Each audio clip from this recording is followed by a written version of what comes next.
வணக்கம். நம்ம நாலடியாருடைய 11வது அதிகாரம் இல்லையா? 11வது அதிகாரம் மெய்மை பார்த்துட்டு இருக்கோம். அதுல 5 பாடல்கள் ஏற்கனவே பார்த்துட்டோம். மீதி 5 பாடல்களை இன்னைக்கு வகுப்புல பார்த்து முடிச்சுங்க. 11வது அதிகாரம் தானே பார்த்துட்டேன் இல்லையா? சரி. இப்ப அடுத்து முன்னாடி ஒரு 5 பாடல்கள் பார்த்தோம். இது மெய்மை உண்மை அப்படின்னா கூட உலகியல் வழக்கத்துல இருக்கக்கூடிய சில உண்மைகளை இப்படிதான் இருப்பாங்க, அப்படிதான் இருப்பாங்க, இது இது இப்படி செய்ய வேண்டாம், அப்படி செய்ய வேண்டாம் அப்படிங்கிற மாதிரியான ஒரு பொருளை கொடுக்குற மாதிரியான பாடல்கள், அதாவது கலந்து விரவிய பாடல்களா தான் இந்த பகுதி இருக்கிறது அப்படிங்கிறத நம்ம பார்க்க முடியும். சரி, அடுத்த பாட்டு ரொம்ப அதே மாதிரி முன்னாடி பார்த்த ஒரு பாடல் தொடர்ச்சி மாதிரி இதை வச்சுக்கலாம். என்ன செஞ்சாலும் ஒருவருடைய இயல்பை மாற்ற முடியாது அப்படிங்கிறது தான் இந்த பாடலும் சொல்லக்கூடிய பொருள். நீங்க பேய்ச்சுரைக்காய், கசக்கக்கூடிய பேய்ச்சுரைக்காய்க்கு நீங்க என்ன போட்டு சமைச்சாலும் அதனுடைய கசப்பு தன்மை மாறாது. ஏற்கனவே நம்ம ஒரு பாட்டை பார்த்தோம். இது அக்காரம் கசக்காகது, வேம்பு திணிக்காது அப்படின்னு ஒரு பாட்டு முன்னாடி பார்த்தோம். இதே அதிகாரத்துல இந்த பாடலும் கிட்டத்தட்ட அதையே தான் சொல்லுது. எவ்வளவு மாற்றினாலும் ஒரு மனிதனுடைய இயற்கையான இயல்பு அப்படிங்கறத மாத்திட முடியாது. என்ன வேணாலும் அதுக்கு பூசி மெழுகு என்ன வேணாலும் பண்ணலாம், ஆனால் அதனுடைய இயல்பை மாற்ற முடியாது.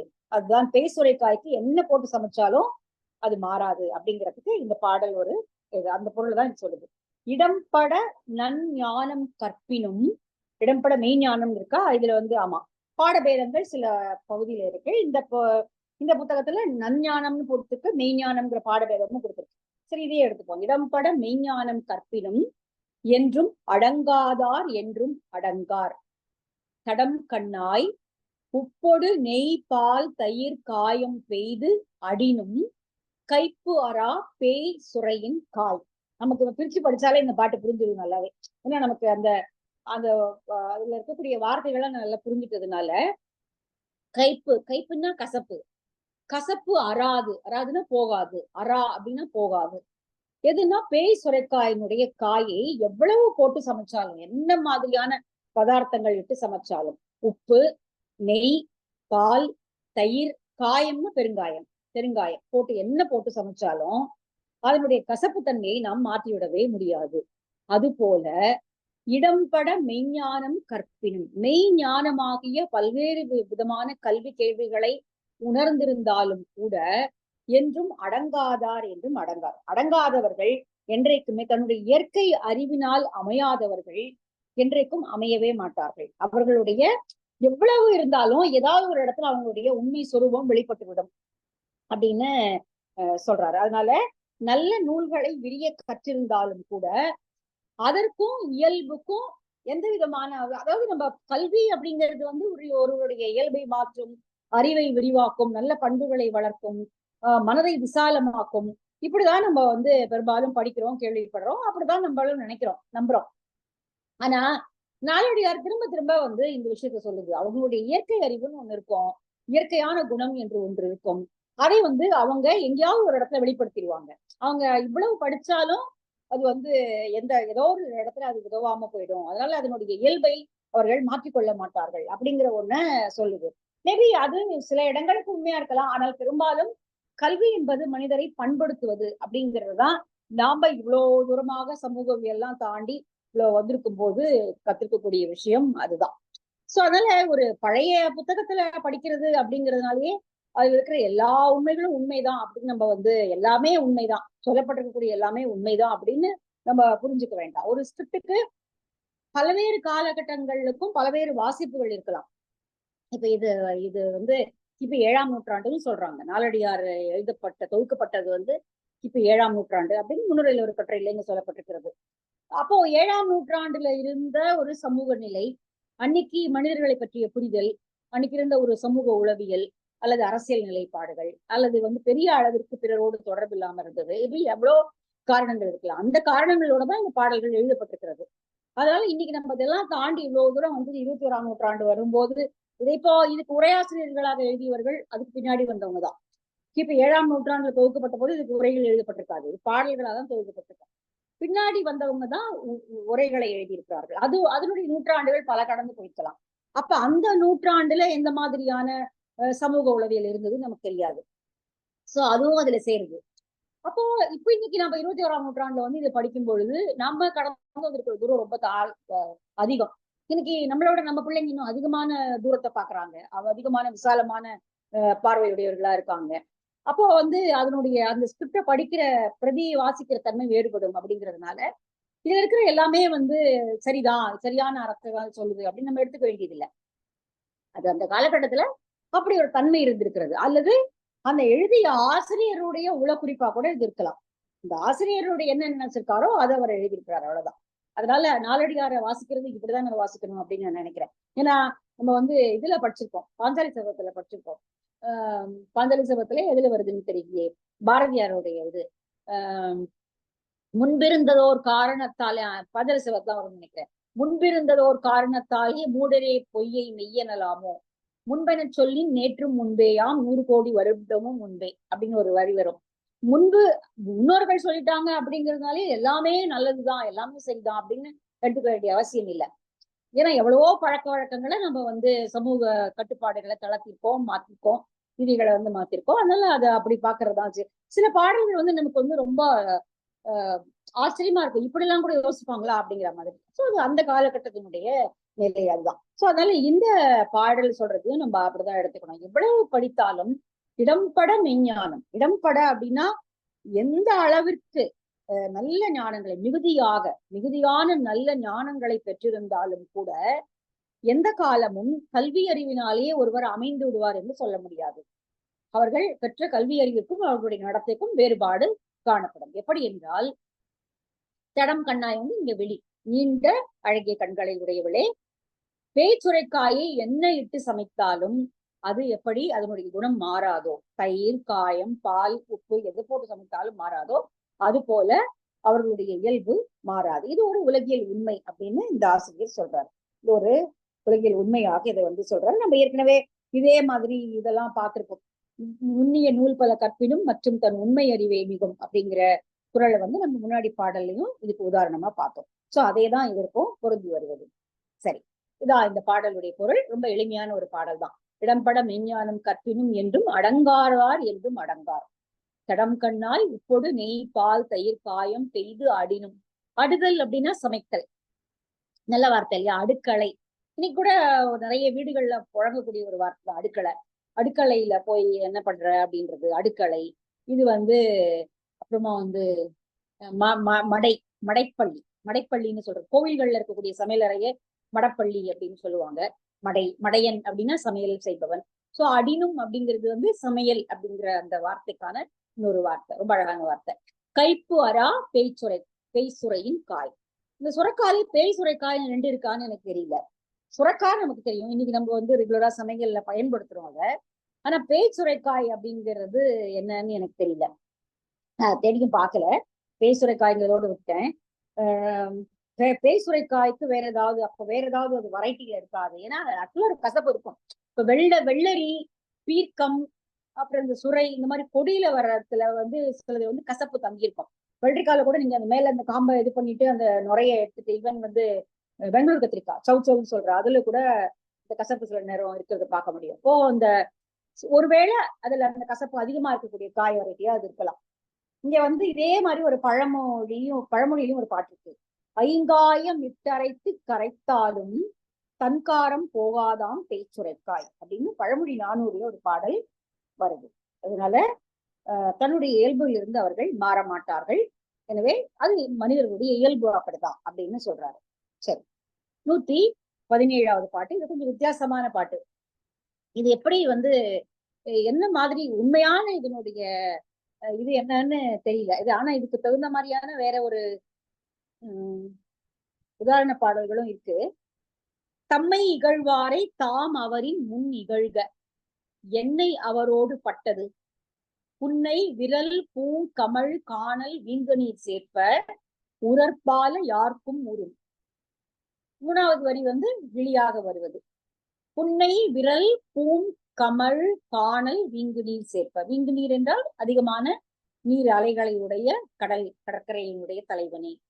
புன்னை விரல் பூங்கமழ், புன்னை மலர்களுடைய மனம் வீசக்கூடிய கடற்கரையை சேர்ந்த தலைவனே. அப்படின்னு அவனை விழித்து சொல்வது போல. உரற்பால யாருக்கும் உரும். எது நடக்க போதும் அது நடக்கத்தான் போகுது. என்ன யாருக்கு என்ன எழுதியிருக்கோ அது நடக்கத்தான் போகுது. அதனால யாராவது உன்னை இகழ்கிறார்கள் என்றால் அது எல்லா நேரமும் பொறுத்துக்கணுங்கிற அவசியம் எல்லாம் கிடையாது. தம்மை இகழ்வாரை தாம் அவரின் முன் இகழ்க. நம்மை யாராவது ஒருவர் இழிவுபடுத்த நினைக்கிறார்கள் என்றால் அவர்களை முந்திக் கொண்டு நாம் அவர்களை இழிவுபடுத்தி விட வேண்டும். நிந்திக்க போறாங்க அப்படின்னு தெரிஞ்சு ஒரு சபையிலேயோ அல்லது ஒரு பொது இடத்திலேயோ அல்லது ஏதோ ஒரு சூழ்நிலையில நம்மை அவர்கள் நிந்திக்க போகிறார்கள் என்று தெரிந்தால் அதற்கு நாமே முந்திக் கொண்டு அவர்களை நிந்தித்து விடுவது என்பது அறிவுடைமை. என்னை அவரோட பட்டது, அவங்க நிந்திக்கதான் போறாங்க. எப்படி இருந்தாலும் அவங்களோட ஒண்ணும் ஒட்டோ வரவோ இருக்க போறது கிடையாது. அவர்கள் நிந்திக்க போகிறார்கள், நம்ம இழிவாக நடத்த போகிறார்கள். அப்ப அவர்களோடு நட்பு பாராட்டணுங்கிற அவசியம் எல்லாம் ஒண்ணும் கிடையாது. என்னை அவரோடு பட்டது, அதான் டைலாக் அது. என்னை அவரோடு பட்டது, என்ன இருக்கு அவங்களோட, ஒண்ணும் கிடையாது. நீ அப்படி என்னை இழிவுபடுத்த போற, அதுக்கு முன்னாடி நான் உன்னை இழிவுபடுத்திடுறேன் அப்படிங்கிற மாதிரி உரற்பால யாருக்கும் உரம். இதுல ஐயோ அவங்க செய்யலாமா, அப்படி பண்ணலாமா, இப்படி பேசினா தப்பு இல்லையா அப்படின்னு யோசிக்க வேண்டிய அவசியம் இல்லை. உரற்பால யாருக்கும் உரும். என்ன நடக்க போகுதோ அது நடக்கத்தான் போகுது. அதனால ரொம்ப நம்மை தாழ்த்தி வருத்தி கொண்டு இருக்க வேண்டிய அவசியம் இல்லை அப்படிங்கிற மாதிரியான பொருள்ல இந்த பாடல் எழுதப்பட்டிருக்கிறது. அல்லது இன்னொரு உரை என்ன சொல்லுது அப்படின்னா, தம்மை இகழ்வாரை தாம் அவரின் முன் இகழ்க. இந்த முன்னுக்கு இங்க அழுத்தம், அவரின் முன் இகழ்க அப்படின்னு ஒரு பொருளும், முன் இகழ்க முன்னாடியே திட்டிடுங்க. ஒருத்தர் உங்களை அவமதிக்க போறாங்க அப்படின்னா நீங்க அவங்கள திருப்பி அவமதிக்கிறீங்க அப்படின்னா அவங்க முன்னாடி நீங்க அதை அவமானத்தை பண்ணிடுங்க. அதை அவங்களை அவமதிச்சிருங்க, இகழ்ந்து பேசிடுங்க. பின்னாடி போய் பேசாதீங்க. பின்னாடி இவங்க அப்படி பேசிட்டாங்களா அப்படின்னு கேட்டுட்டு அப்பெல்லாம் வாய முடிட்டு இருந்துட்டு பின்னாடி போய் அவங்களை பத்தி இகழ்ந்து பேசுவது என்பது வேண்டாம். இகழ்ந்து பேசுறதுன்னா அப்ப புறம் பேசுவதா ஆகுங்க. அதனால நேருக்கு நேராவே கொடுத்துருங்க, அவ்வளவுதான், முடிஞ்சு போச்சு அப்படிங்கிற மாதிரியும் ஒரு பொருள் எடுத்து எழுதுறாங்க. தம்மை இகழ்வாரை தாம் அவரின் முன் இகழ்க அப்படின்னும், தாம் அவரின் முன் இகழ்க, அவருக்கு முன்னாடியே நேருக்கு நேராக அதை முடித்து விடுங்கள் அப்படிங்கிற மாதிரியான ஒரு பொருளும், ரெண்டு பொருளும் உரை எழுதுறாங்க. என்ன அவரோடு பட்டது, இது நல்லா இருக்கு இந்த வார்த்தை. அவங்களோட என்ன இருக்கு, அதான் இழிவுபடுத்துறாங்க. அவங்களையே நம்ம பெருசா மதிக்கணும், மதிக்க வேண்டிய அவசியம் இல்லை. என்னை அவரோடு பட்டது, புன்னை விரல் பூங்கமழ் காணல் நீங்கு நீர் சேர்ப்ப உரற்பால யாருக்கும் உரும். ஐயோ இப்படி பேசிட்டோமே, இப்படி ஆயிடுச்சோ அப்படி ஆயிடுச்சோன்னா நம்மை பேசுகிற அளவுக்கு தள்ளியது அப்படிங்கிறது அந்த வினை அப்படின்னா, இந்த வினை எல்லாருக்கும் உரியதுதான். எல்லாருக்கும் எது நடக்க போதோ, திட்டினாலும் திட்டாட்டாலும் அவமானப்பட்டாலும் அவமானத்தை வாங்கிக்கிட்டாலும் எல்லாருக்கும் நடக்கிறதுதான் நடக்க போகுது. அதனால ரொம்ப அதுக்காக மனம் கைத்து போக வேண்டாம் அப்படிங்கிற மாதிரி இந்த பாடல் சொல்லுது. என்னை அவரோடு நமக்கு என்ன, இது ஒருவேளை உறவினர்களாக இல்லாமல் அல்லது நட்பினராக இல்லாமல் வெளியாட்களை சொல்வதாக இருக்கலாம். வெளியாட்கள் யாராவது அப்படி செய்கிறார்கள் என்றால், இப்போ உறவினரோடு குற்றம் பார்க்கின் சுற்றம் இல்லை அப்படின்னு இருக்கு. இப்போ நம்மளோட சுற்றத்தோடுல இருக்கக்கூடிய குற்றங்கள் எல்லாம் பார்த்தோம்னா சொந்தக்காரங்களா யாருமே வச்சுக்க முடியாது. அது போல நட்புக்கு நம்ம நிறைய பார்த்திருக்கோம், முன்னாடி நாளடியார்லயே பார்த்திருக்கோம். ஒரு நட்பினுடைய பழமை காரணமாக கொஞ்சம் விகுதியான உரிமை எடுத்துக்கொண்டு நண்பர்கள் தவறு செய்து விட்டால் அதை நம்ம பொறுத்துக்கணும். பொறையுடைமைங்கிற அதிகாரம் ஏற்கனவே முன்னாடி பார்த்திருக்கோம். அதனால பொறையுடைமைனா பொறுமையோடு எல்லாவற்றையும் டீல் செய்யறது. அப்ப இந்த பாட்டு என்ன சொல்லுதுன்னா, யாரோ தெளியாதவங்க, வழி மனிதர்கள், நம்மோடு பழக்கம் இல்லாதவர்கள் யாராவது வரை நம்ம அவமானப்படுத்தும் போது நம்ம அந்த அவமானத்தை தாங்கிக்கணுங்கிற அவசியம் இல்லை. அவங்களுக்கு நம்ம திருப்பி கொடுத்துடலாம் அப்படிங்கிற மாதிரிதான். இப்ப நம்ம இன்னைக்கு இருக்கக்கூடிய சைக்காலஜில என்ன சொல்றோம்னா, நம்மை கூணி குறுக செய்வதற்கு, நம்மை அவமானப்படுத்துவதற்கு யாருக்குமே உரிமை கிடையாது. யாரும் யாரையும் அப்படி அவமானப்படுத்தக்கூடாது. அப்படி நம்மளை அவமானப்படுத்துறதுக்கு யாருமே இது கிடையாது. அந்த அந்த ஸ்பேஸை நாம தான் கொடுக்குறோம். ஒருத்தர் ஒரு முறை நம்மளை அவமானப்படுத்துறாங்க அப்படின்னா சரி, தெரியாம பண்றாங்க இல்ல தெரிஞ்சு பண்றாங்க. ரெண்டாவது தடவையும் அவங்க அவமானப்படுத்துறாங்கன்னா அது நம்மளுடைய தவறுதான். காரணம் நம்ம தான் அதுக்கான இடத்தை கொடுத்துருக்கோம் அப்படிங்கறது இன்னைக்கு உளவியல் எல்லாம் பேசக்கூடிய ஒரு விஷயமா இருக்கு. அதனால அது ஒரு கரெக்ட் தான். நம்ம என்ன அளவுக்கு இடம் கொடுக்குறோமோ அந்த இடத்தைதான் மனிதர்கள் ஆக்குபை பண்ணிப்பாங்க. அதை மீறி அவங்கள உள்ள விடுறதுங்கிறது நம்மளோட தப்பு தான். இப்ப எப்படி இதுக்குள்ள பேர் என்ன, கூடாரத்துக்குள்ள நுழைஞ்ச ஒட்டகம் மொத்தத்தையும் தானே இது பண்ணிக்கிற மாதிரிதான் மனிதர்களுடைய இயல்பு இருக்கும். ஆனால் அதை மீறி நம்மை நாம் தடுத்துக் கொள்வது அப்படிங்கிறது நம்மளுடைய அறிவுடைமை தான் அப்படிங்கிறதா இந்த பாடல் சொல்லக்கூடிய ஒரு பொருளா இருக்கும் நான் நம்புறேன். அப்படிதான் இந்த பாடல் துணிக்குது. இதுக்கு இதே மாதிரியான பழமொழியில இதே மாதிரி ஒரு பாடல்கள் இருக்கு. கண்டறிவார் போலார் கெழியின்மை செய்வாரை பண்டறிவார் போலாது தாமும் அவரை போல் விண்டொறியை மாற்றி விடுதல். அவங்க இது பண்ணலன்னா மதிக்கலன்னு நீங்க மதிக்க வேண்டியது இல்லை. அதனால பெருசா அதனால நமக்கு விண்டற்கு விண்டல் மருந்து, இதுக்கு அதுதான் மருந்து. இது ஒரு நோயை போக்குறது மருந்து மாதிரி. அவங்க கவனிக்கலையா, நீயும் கவனிக்காது, அவ்வளவுதான். அதனால நம்ம வந்து அதை பத்தி கவலைப்பட வேண்டிய அவசியம் இல்லை அப்படிங்கிற மாதிரி இந்த பாடல் சொல்லுது. ரொம்ப வித்தியாசமான ஒரு பாடலா இருக்கிறத நம்ம பார்க்க முடியுது. சரி, அடுத்த பாட்டு ரொம்ப அழகான பாட்டு. அறம் என்பதற்கு நீங்க பல்வேறு விதமான விளக்கங்களை கொடுக்கலாம். பல்வேறு விதமான உருவுல அது வரும். ஒவ்வொருவருடைய வாழ்வியல் சார்ந்து, ஒருவருடைய நிலை சார்ந்து, ஒருவருடைய தொழில்படுகள் இது சார்ந்து வேற வேற மாதிரி அறத்தை செய்ய முடியும். அறம் அப்படிங்கிறதுக்கு பல்வேறு வகையான இதை நீங்க சொல்லலாம். ஆனா அது விளைவிக்கின்ற பயன் என்பது ஒன்றுதான். இப்ப பலவேறு வண்ணங்கள்ல மாடுகள் இருக்கின்றன. பசுன்னே எடுத்துப்போம். பசுலயே வந்து பல நிறங்கள்ல பசுமாடுகள் இருக்கு. கருமை நிறமா இருக்கலாம், கொஞ்சம் வெளுப்பா இருக்கும், புல்லா வெள்ளையா இருக்கும், அல்லது கருப்பு புள்ளி இருக்கும், கருப்புல வெள்ளை புள்ளி, ஏதோ ஒரு எப்படி மாதிரி பல நிறங்கள்ல பசுமாடுகள் உண்டு. ஆனால் அவை எல்லாம் கறக்கக்கூடிய பால் வந்து அதனுடைய நிறத்துக்கு தகுந்த மாதிரி மாறாது. அது ஒரே இதுதான், ஒரே பால் வந்து வெண்மை நிறம் தான். அது போல அறம் செய்யக்கூடிய தன்மைகள், அதனுடைய பணிகள், அதனுடைய நிலைப்பாடுகள் மாறலாம். ஆனால் அறம் என்பது தரக்கூடிய பயன் என்று ஒன்று இருக்கிறது இல்லையா, அது அது ஒரே ஒண்ணுதான். பால் எப்படி எவ்வளவு பல்வேறு நிறங்கள் உடைய பசுக்களிடமிருந்து வருகின்ற பால் ஒரே நிறமுடையதாக இருக்கிறதோ, அதே ஒரே தன்மை உடையதுதான் அறத்தினுடைய பயன். அப்படிதான் இந்த பாடல் சொல்றது. ரொம்ப அழகான பாட்டு. ஆவேறு உருவின ஆயினும் ஆ பயந்த பால் வேறு உருவின அல்லாவாம். பால் போல் ஒரு தன்மைக்காகும் அறநெறி ஆ போல் உருவு பல கொழல் இங்கு. நல்லா இருக்கு இல்லையா இந்த பாட்டு? ரொம்ப அழகா இருக்கு. ஆவேறு பசுக்கள் பல வண்ணங்கள் உடையதாக இருந்தாலும், ஆ பயந்த பால், அந்த பசுக்களில் இருந்து கறந்த பால், ஆவினுடைய அந்த பால், அது பல நிறங்களை கொள்வதில்லை. அது ஒரே நிறத்தை தான் கொண்டிருக்கு. பால் என்பது வெண்மை நிறம் தான். எந்த இன்டர்நேஷனல் எங்க போனாலும் இந்த பாலினுடைய நிறம் ஒன்றுதான். அது எந்த நாடாக இருந்தாலும், எந்த பிரதேசமாக இருந்தாலும் பாலினுடைய நிறத்தில் தன்மையில மாற்றமே கிடையாது. வேறு உருவின அல்லாவும், அந்த பல வண்ணங்களை உடையதாக அது ஆவதில்லை. அதே போல அறத்தினுடைய வழி, அறம் செய்யக்கூடிய வழி, அது எல்லாருக்கும் ஒரே மாதிரி இருக்காது. இப்போ நிறைய பணம் உடையவன் செய்யக்கூடிய அறத்தினுடைய வழி வேறையாக இருக்கும். நம்ம ஏற்கனவே ஒரு பாட்டு முன்னாடி பார்த்திருக்கோம். நிறைய இருக்கிறவன் கொடுக்கறது வந்து கொடை கிடையாது. ஒண்ணுமே இல்லாதவன் கிள்ளி கொடுக்குறான் இல்லையா, தந்துட்டு இருக்கிறதுல கிள்ளி கொஞ்சம் கொடுக்குறானே, அதுதான் பெரிய கொடை அப்படின்னு ஒரு பாட்டு முன்னாடி பார்த்தோம். அப்போ அறத்தினுடைய வழி என்பது வேறு வேறாக இருக்கலாம். அது பல நூறு பல்லாயிரம் வழிகள்ல அறம் செய்யப்படலாம். அப்படிதான் மனிதர்களால செய்ய முடியும். எல்லாரும் ஒரே மாதிரி செய்யணும் அப்படிங்கிற கட்டாயம் எங்கேயுமே இல்லை. எந்த நீதி நூலும் அப்படி சொல்லல. இதை நீ இப்படிதான் நீ செஞ்சாகணும் அப்படின்னு சொல்லல. ஈவன் திருக்குறள்ல பாத்தீங்கன்னா ஒண்ணுமே வேண்டாம், பெரிய அறமெல்லாம் நீ செய்யவே வேண்டாம், ஒரே ஒரு அறம் செஞ்சா போதும் அப்படிங்குது. மனத்துக்கண் மாசிலனாதல் அனைத்து அறம், முடிஞ்சு போச்சு, அவ்வளவுதான். மனத்துக்கண் மாசிலனாதல், மனதிலே எந்த விதமான குற்றங்களும் இல்லாமல் ஒருவனால் வாழ முடியும் என்றால், அதாவது அழுக்காறு, பொறாமை, கோபம், மற்றவர்களை கேடு நினைப்பது, இப்படி எந்த விதமான கேடுகளும் இல்லாமல் ஒரு மனதை சுத்தமாக வைத்துக் கொள்கிறான் என்றால், அல்லது நல்ல நெறியில் அதை செலுத்துகிறான் என்றால், அதை விட பெரிய அறம் ஒண்ணுமே கிடையாது உலகத்துல. அதுலயே முடிஞ்சு போச்சு எல்லாமே. இப்போ அதுவும் ஒரு அறம் தான். அப்போ யார் யாருக்கு எப்படி வசதிப்படுகிறதோ அப்படிதான் அந்த அறத்தை செய்ய முடியும். இப்போ ஒரு வீட்டுல இருந்து இப்போ ஒரு பெண் வந்து வீட்டுல இருந்து வீட்டை பாத்துக்கலாம், அது ஒரு அறம் தான். வெளியில போய் சம்பாதிச்சு கொடுக்கலாம், அதுவும் அறம் தான். அப்போ அவரவர்களால என்ன முடிகிறதோ அதை அவர்கள் செய்வார். உங்களுக்கு என்ன முடியுதோ அதை செய்யுங்க, அவ்வளவுதான் அறம். முத்துலிங்கத்தோட ஒரு நல்ல அழகான கதை இருக்கு. முத்துலிங்கத்தோடது. ஒரு நாளைக்கு ஒரு ஒரு ஒரு நற்செயல் அல்லது ஒரு நல்ல உதவி, ஒருத்தருக்கு ஒரு நாளைக்கு ஒரு உதவி செய்யறது அப்படிங்கிற மாதிரி ஒரு கதை ஒண்ணு வரும்.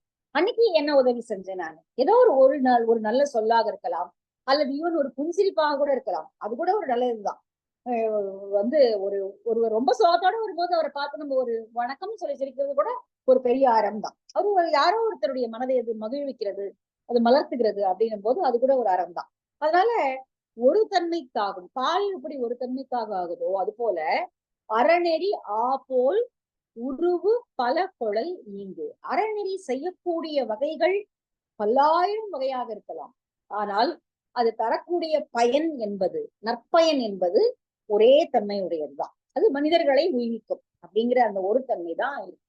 அதனால இந்த பாடல் ரொம்ப அழகா இருக்கு. பசுக்கள் வேறுபட்ட உருவாக இருந்தாலும், பல நூறு வண்ணங்கள் இருந்தாலும், அது தரக்கூடிய பாலினுடைய தன்மை என்பது, நிறம் என்பது ஒன்றுதான், வெண்மை நிறம் தான். அது போல அறநெறியை செய்யக்கூடிய வழிகள் பல்லாயிரம் வழிகள் இருந்தாலும் அது தரக்கூடிய பயன் என்பது நற்பயன் என்ற ஒன்று ஒரே மாதிரியான தன்மைக்குடையதுதான். அதுல எந்த வேறுபாடும் இல்லை அப்படிங்கறதுதான் இந்த பாட்டு சொல்லுது. நமக்கு இந்த பாரதியினுடைய ஒரு பாட்டு ஞாபகம் வரும். ஞாபகம் வருதா? வெள்ளை நிறத்தொரு பூனை எங்கள் வீட்டில் வளருது கட்டி, பிள்ளைகள் பெற்றது பூனை அவை பேருக்கு ஒரு நிறம் ஆகும் அப்படின்னு வரும். அதாவது இந்தியாவுல அப்ப 30 கோடி இருந்தாங்க. பாரதி எழுதும்போது 30 கோடி பேர் இருந்தாங்க. 30 கோடி முகமுடையாள். அது எல்லாருக்கும் ஆனா உயிர் ஒன்றுதான். அவர்கள் இந்தியர்கள் என்ற ஒரு ஒற்றை உயிரை கொண்டவர்களாக இருக்கிறார்கள் அப்படின்னு ஒரு பாட்டு பாரதியோடது வரும். இந்த பாட்டை படிச்ச போது எனக்கு அதுதான் ஞாபகம் வந்தது.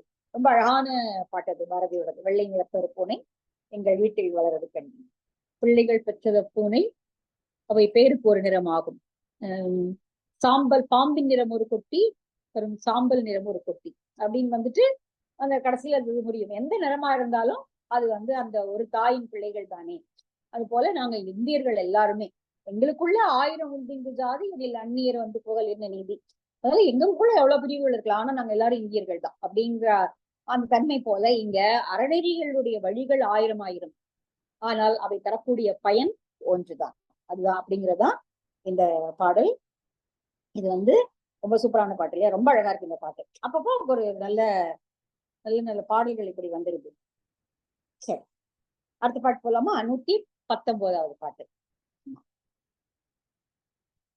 இது இதுவும் ஒரு வித்தியாசமான பாட்டு. யார் இந்த உலகத்துல எல்லாருக்கும் எல்லாம் நடக்கிறதுதான். எல்லாரும் இப்படியேதான் வாழ்ந்துட்டு போனாங்க. கஷ்டம் ஒருத்தன் பிறந்ததுல இருந்து கடைசி வரைக்கும் கஷ்டப்பட்டே வாழ்ந்துட்டு போனான் அப்படிங்கிறவங்க யாரும் கிடையாது. ஒருத்தன் செல்வந்தனாகவே வாழ ஆரம்பிச்சு கடைசி வரைக்கும் செல்வந்தனாகவே வாழ்ந்துட்டு போனான்னா கிடையாது. Maybe rarest of the rare கேஸ்ல அப்படி இருக்கலாம்.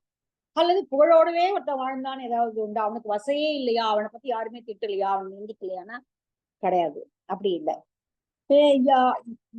பிறரை இறந்து வாழக்கூடியவர்கள் அப்படியே வாழ்ந்துட்டு போவாங்களான்னா இல்லை. சோ எல்லாமே மாறி மாறி அப்படிதான் இருக்கும். அப்படி இப்படி இருப்பாங்க, அப்படி மாறுவாங்க, இப்படி மாறுவாங்க, இப்படி போவாங்க.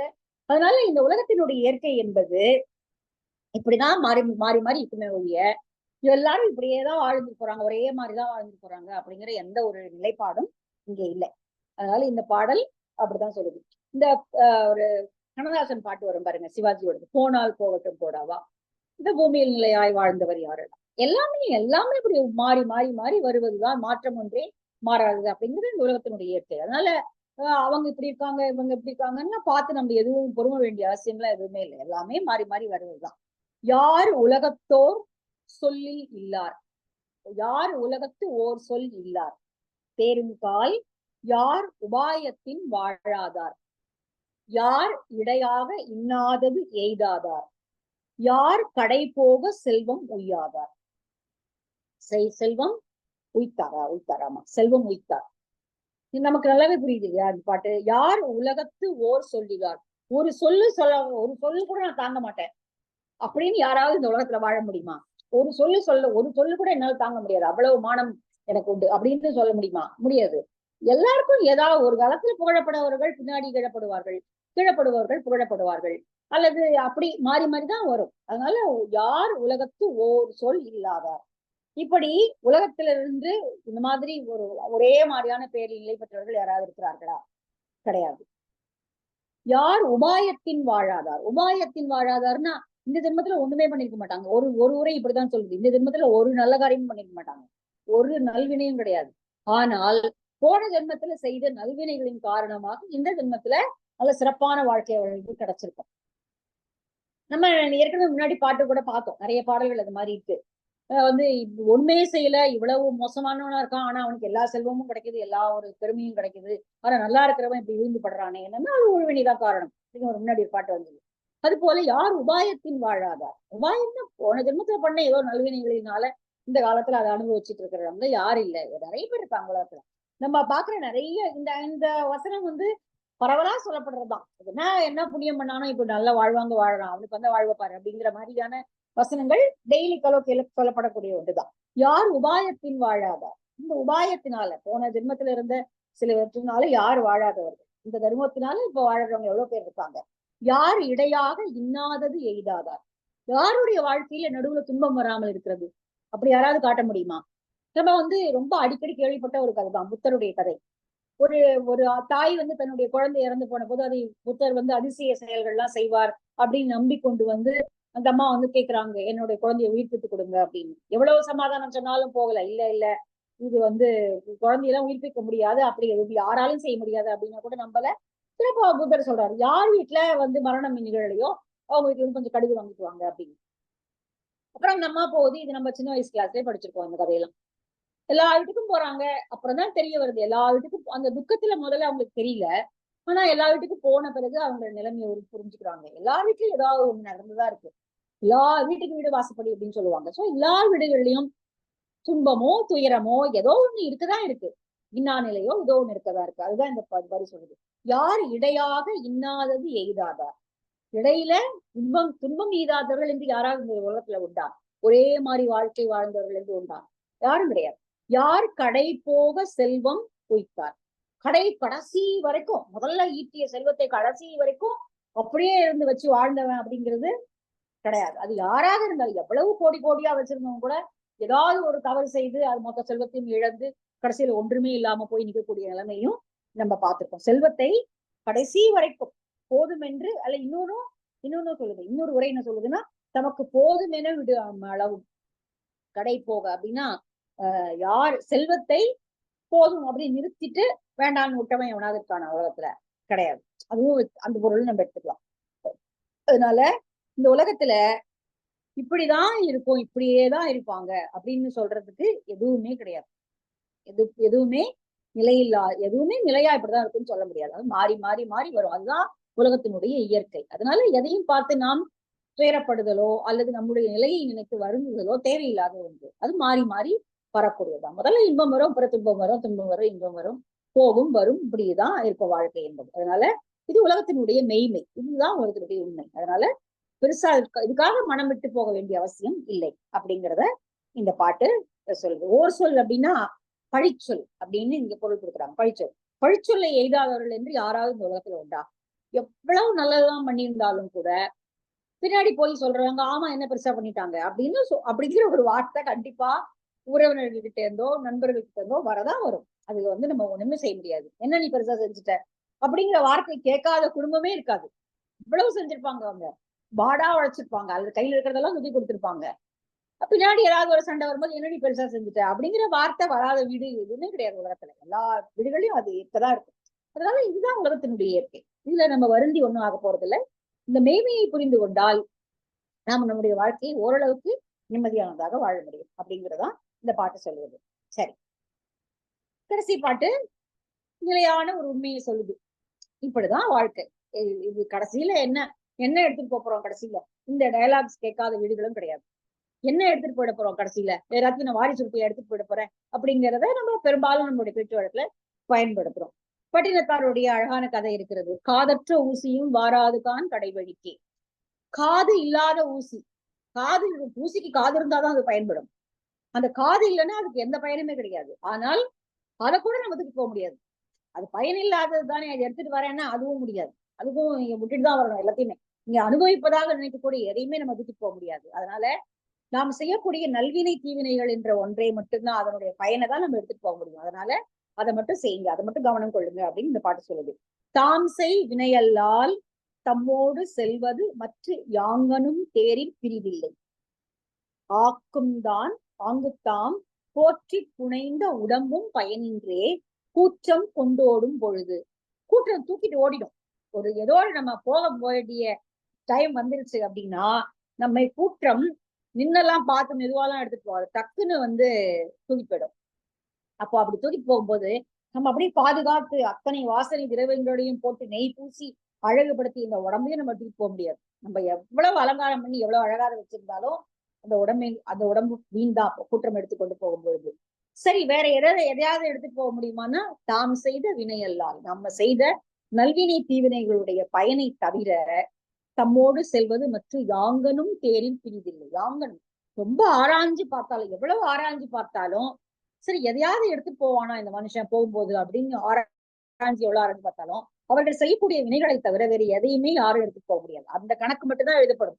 நீங்கள் செய்த நற்சிந்தனைகளும் நல்ல வார்த்தைகளும் நல்ல வினைகளும் தான் கணக்கில் எழுதப்படுமே ஒழிய இந்த உடம்பை பேணி வளர்ப்பது இதெல்லாம் எந்த கணக்கிலையும் வராது. அதனால இந்த போற்றி புனைந்த உடம்பு, புனைதல்ல அலங்காரம் செய்துக்கிறது, புனைதல் எல்லாவற்றையும் போட்டு புனைஞ்சுக்கிறது. அது எதனாலையும் பயனில்லை. கூற்றுவன் தூக்கி கொண்டு ஓடும் பொழுது நாம் போற்றி புனைந்த இந்த உடல் தூக்கிட்டு போக மாட்டோம். உயிரை மட்டும் தூக்கிட்டு போயிடுவோம், அந்த உடல் அப்புறம் வீண்தான்.